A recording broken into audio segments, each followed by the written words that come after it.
Pride and Prejudice, Chapter 21. The discussion of Mr. Collins's offer was now nearly at an end, and Elizabeth had only to suffer from the uncomfortable feelings necessarily attending it, and occasionally from some peevish allusion of her mother.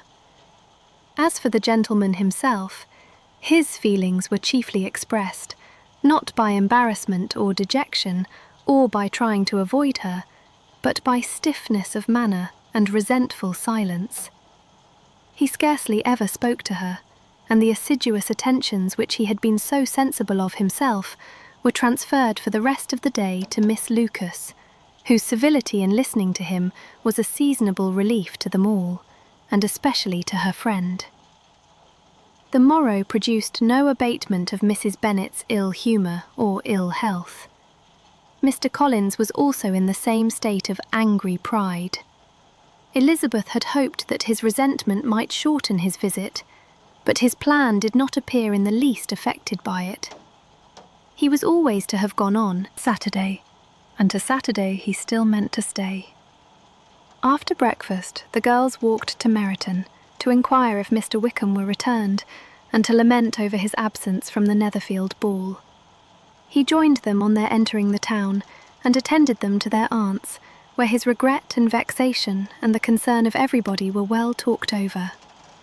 To Elizabeth, however, he voluntarily acknowledged that the necessity of his absence had been self-imposed. "I found," said he, as the time drew near, "that I had better not meet Mr. Darcy, that to be in the same room, the same party with him for so many hours together, might be more than I could bear, and that scenes might arise unpleasant to more than myself."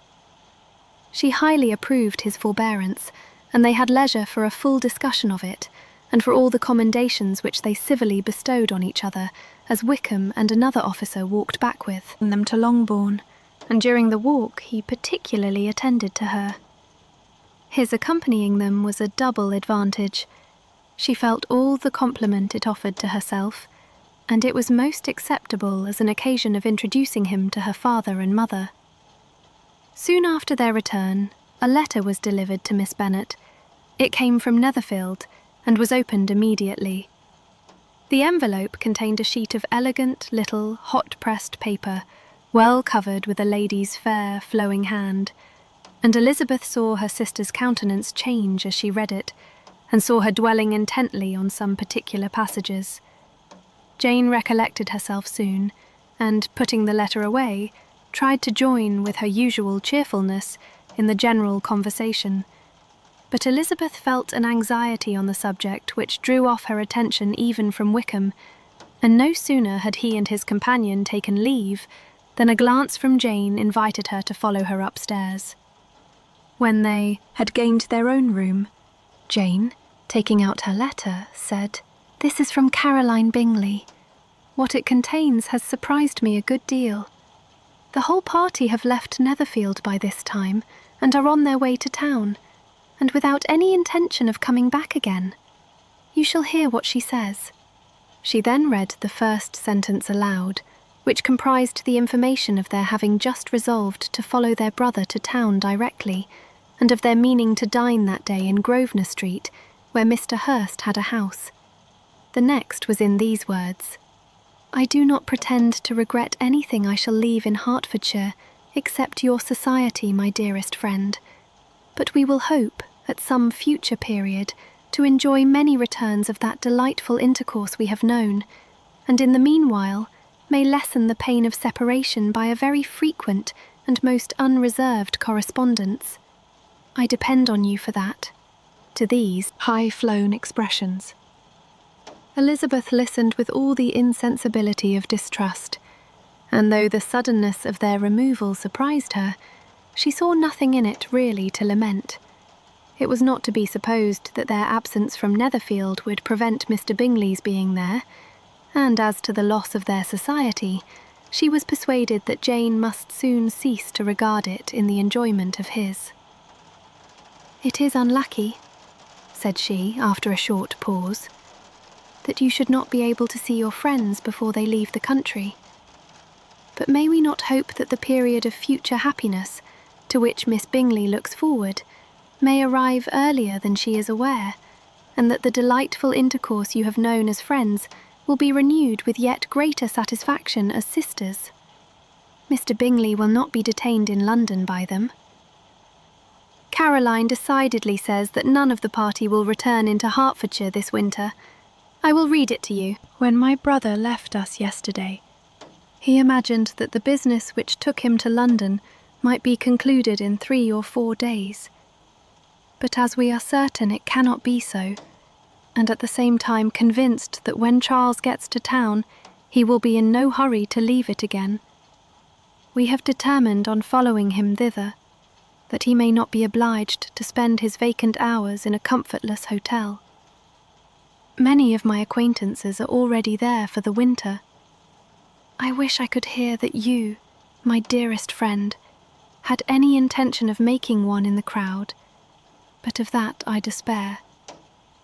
I sincerely hope your Christmas in Hertfordshire may abound in the gaieties which that season generally brings, and that your beaux will be so numerous as to prevent your feeling the loss of the 3 of whom we shall deprive you. It is evident by this, added Jane, that he comes back no more this winter. It is only evident that Miss Bingley does not mean he should.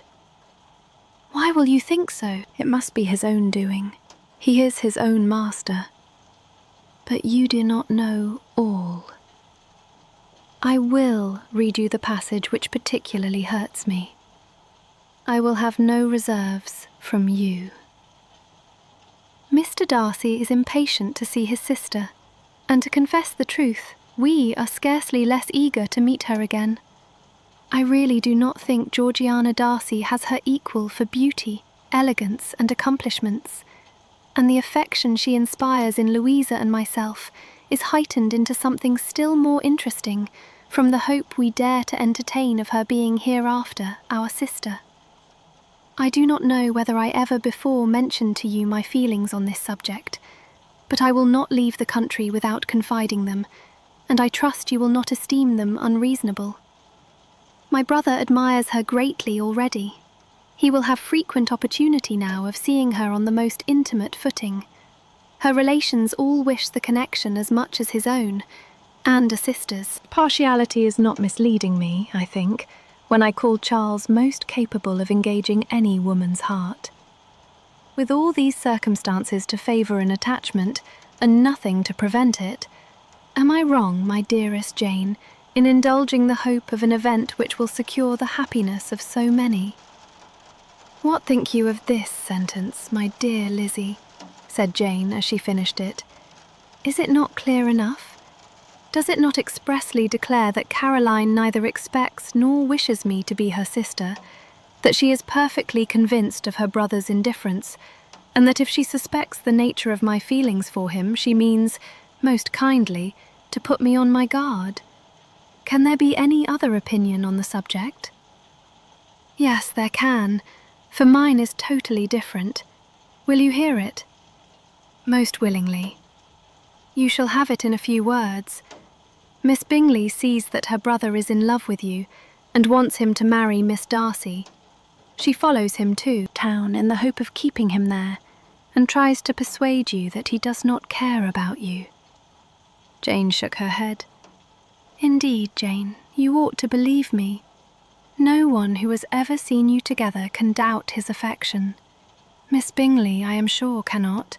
She is not such a simpleton. Could she have seen half as much love in Mr. Darcy for herself, she would have ordered her wedding clothes. But the case is this. We are not rich enough or grand enough for them, and she is the more anxious to get Miss Darcy for her brother from the notion that when there has been one intermarriage, she may have less trouble in achieving a second, in which there is certainly some ingenuity, and I dare say it would succeed if Mr. Berg were out of the way.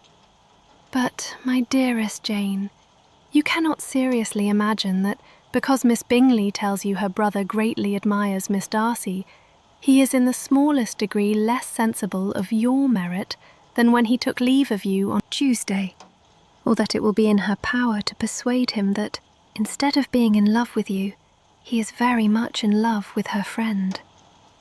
"If we thought alike of Miss Bingley," replied Jane, "your representation of all this might make me quite easy. But I know the foundation is unjust. Caroline is incapable of willfully deceiving anyone, and all that I can hope in this case is that she is deceived herself." "That is right. You could not have started a more happy idea, since you will not take comfort in mine. Believe her to be deceived, by all means. You have now done your duty by her, and must fret no longer." "But, my dear sister, can I be happy, even supposing the best, in accepting a man whose sisters and friends are all wishing him to marry elsewhere?" "You must decide for yourself," said Elizabeth. "And if, upon mature deliberation, you find that the misery of disobliging his two sisters is more than equivalent to the happiness of being his wife, I advise you, by all means, to refuse him." "How can you talk so?" said Jane, faintly smiling. "You must know that, though I should be exceedingly grieved at their disapprobation, I could not hesitate." "I did not think you would. And that being the case, I cannot consider your situation with much compassion." "But if he returns no more this winter, my choice will never be required. 1,000 things may arise in 6 months." The idea of his returning no more, Elizabeth treated with the utmost contempt. It appeared to her merely the suggestion of Caroline's interested wishes, and she could not for a moment suppose that those wishes, however openly or artfully spoken, could influence a young man so totally independent of everyone. She represented to her sister, as forcibly as possible, what she felt on the subject, and had soon the pleasure of seeing its happy effect.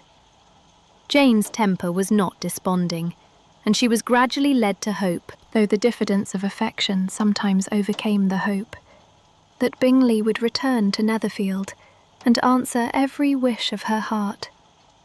They agreed that Mrs. Bennet should only hear of the departure of the family, without being alarmed on the score of the gentleman's conduct. But even this partial communication gave her a great deal of concern, and she bewailed it as exceedingly unlucky that the ladies should happen to go away just as they were all getting so intimate together. After lamenting it, however, at some length, she had the consolation of thinking that Mr. Bingley would be soon down again, and soon dining at Longbourn, and the conclusion of all was the comfortable declaration that, though he had been invited only to a family dinner, she would take care to have 2 full courses. Hi, Kate here. What was your favourite part from this chapter? Leave us a comment below. If you liked this video, feel free to like and subscribe to my channel.